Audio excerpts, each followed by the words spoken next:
Dok, nabalitaan namin na parang ang inyo pong opisina ay may plano nga po do'n sa tinatawag na, microchipping para sa mga may alaga na aso dito sa Naga City. Kumusta po ito, sir? Ano ang ano natin dito, ang update po natin dito?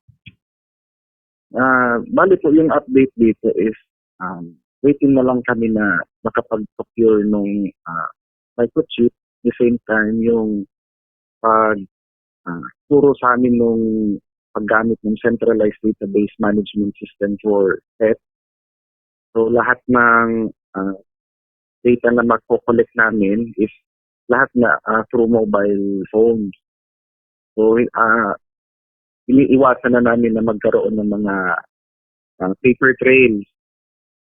So lahat na siya automated na siya lahat. And base po dito sa microchipping, ito yung paraan para ma-identify natin kung sino yung owner at kung sino yung pet. At actually, may tatlo kami options na pwedeng mai-offer sa ating mga residents ng Naga. Aside from microchip, meron kami dong i-offer na dog tags. Yung dog tags naman, usually, ikinakabit lang siya sa collar. At the same time, meron din siya ng QR code. So if in case na nawala yung alaga nila, kung sino naman po yung makapulot ng aso, kailangan lang ma-scan yung QR code and then lalabas yung personal info ng owner. And yung pangatlo naman, yung e-health card. So lahat na po siya, just in case na mawalan, yung previous problems kasi na na-encounter ng aming office, usually, nawawala or nami-misplace ng owners yung certificate na ini-issue namin na patunay na nabakunahan yung alaga nila sa rabies. And minsan nami-misplace din yung mga official receipt. So sa paraang ito, naka-embed na sa kanilang mobile phones yung lahat ng data. So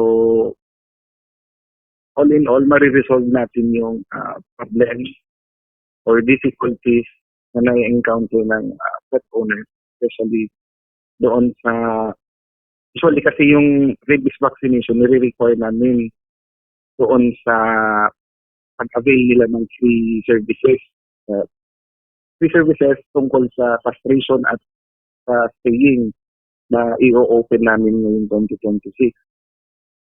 So doon sa staying, yung pagtanggal ng reproductive organ ng female dogs and cats, so directly natin ma-address yung overpopulation sa paraang ito. Alright, alright, alright. So ito, Doc, malaman namin, siyempre microchipping sa akin bago 'tong, term na 'to, eh. Ano po bang ibig sabihin nito, Doc? And ano yung ginagawa sa mga alaga na aso pagka sinabing microchipping, Doc, Johan? Ito yung ini-inject lang po siya doon sa ilalim ng balat. So sa gitna ng muscle and skin layer, doon sa fat, doon namin ini-inject. So para ma-identify, kailangan na gamitan ng scanner. So lalabas doon yung unique number na 16 digit.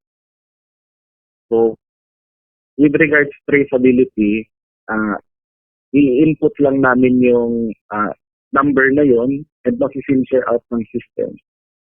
So ma-identify doon yung pinaka-owner ng aso or ng pusa. Alright. Opo, opo. So, ito, Doc Johan, malaman namin, ngayong ano yan, Doc, parang ngayong February, ano na yan, parang mai-implement na yan dito sa Naga City. Tama, ano, Doc? Opo, pero inihintay po namin na ma-enact yung proposed ordinance tungkol po dito sa programang ito bago kami makapag-launch ng program. Alright. Eto, Doc, para aware pa rin ang ating audience ngayon, ano-ano pa yung kagandahan or advantage nito, Doc? Gaano ba ito kaganda para sa mga alaga nating hayop o aso, Doc Johan? Yung kagandahan na pwede madulot na ito is number one, magiging or makakatulong ito sa pag-enforce ng local ordinance regarding sa stray animals, and may ensure din dito yung may implement or may enforce na din natin yung animal welfare. So, ma-identify ng aming opisina yung mga negligent na pet owners. So, yun yung matatarget namin yung grassroots ng problema sa stray animal sa paraan ito. Alright. Eto Dok, malinawan ko lang, sa mga alagang aso lang po ito Dok, or kahit sa pusa o kung ano pa mang uri ng pet, Doc Johan? Actually, pwede naman po dito yung cat. Pero yung priority ng aming opisina is yung mga aso talaga. Alright. Eto Dok, maidagdag ko na lang Dok na mga katanungan since na nandito na rin lang naman tayo sa line. Eto, samantalahin ko na Dok. Kumusta pala Dok ang ating opisina in terms of mga ganyan, yung mga nakakagat ng I mean, yung mga na naha-harm na mga aso, gaano ba karami yung mga lumalapit sa ating opisina Dok para nga mabigyan ng lunas yung kanilang mga suliranin regarding po sa kanilang mga pet, Doc Johan? As of now, tungkol naman ito sa castration services na in-offer ng aming opisina. Yung data na nag-gather namin from first week to present ng January, meron tayong 4 na asong nakastrate and parang 36 na cats yung nakastrate na sa aming opisina po. So, din, sa rabies vaccination around 40 animals na yung nabakunahan natin na walk-in. So, yung house to house, pinospone muna namin kasi ang plano po is maisabay na doon sa paggamit ng centralized database system para yung or maiwasan yung mga pag-transfer ng data from paper to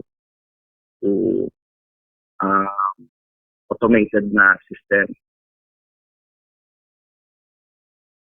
Alright, yun. So, eto Dok, bago tayo matapos, siguro ano na lang ang ating maiiwan na mensahe sa atin pong mga listeners and viewers, particularly dito sa mga taga Naga City, in connection dito sa microchipping na atin pong i-implement maybe dito sa buwan ng February, Doc Johan. So, ano po ang ating maiiwan na mensahe? Sige po, bigay ko po sa inyo ang line, Doc. So, regarding po doon sa aming mga program, so hoping kami na lahat ng residents ng Naga tangkilikin yung mga programa ng aming opisina, especially yung sa patient and staying. Ito yung paraan na makontrol natin yung overpopulation dito sa Naga City, and maging responsable po tayo na huwag nating hayaan na gumala yung ating mga alaga. So, kung pwede pong maitali sila sa ating mga bakuran at hindi makalabas, mas maigi po yun. Pangalawa, additional report lang. So, nung January 13, nagkaroon po tayo ng isang rabies positive case sa aso doon sa barangay Peña Francia. So, nagawa na namin ng action yun. So, yun yung para maiwasan po na mag-spread yung rabies, iwasan po na walang dalang aso dapat sa kalsada.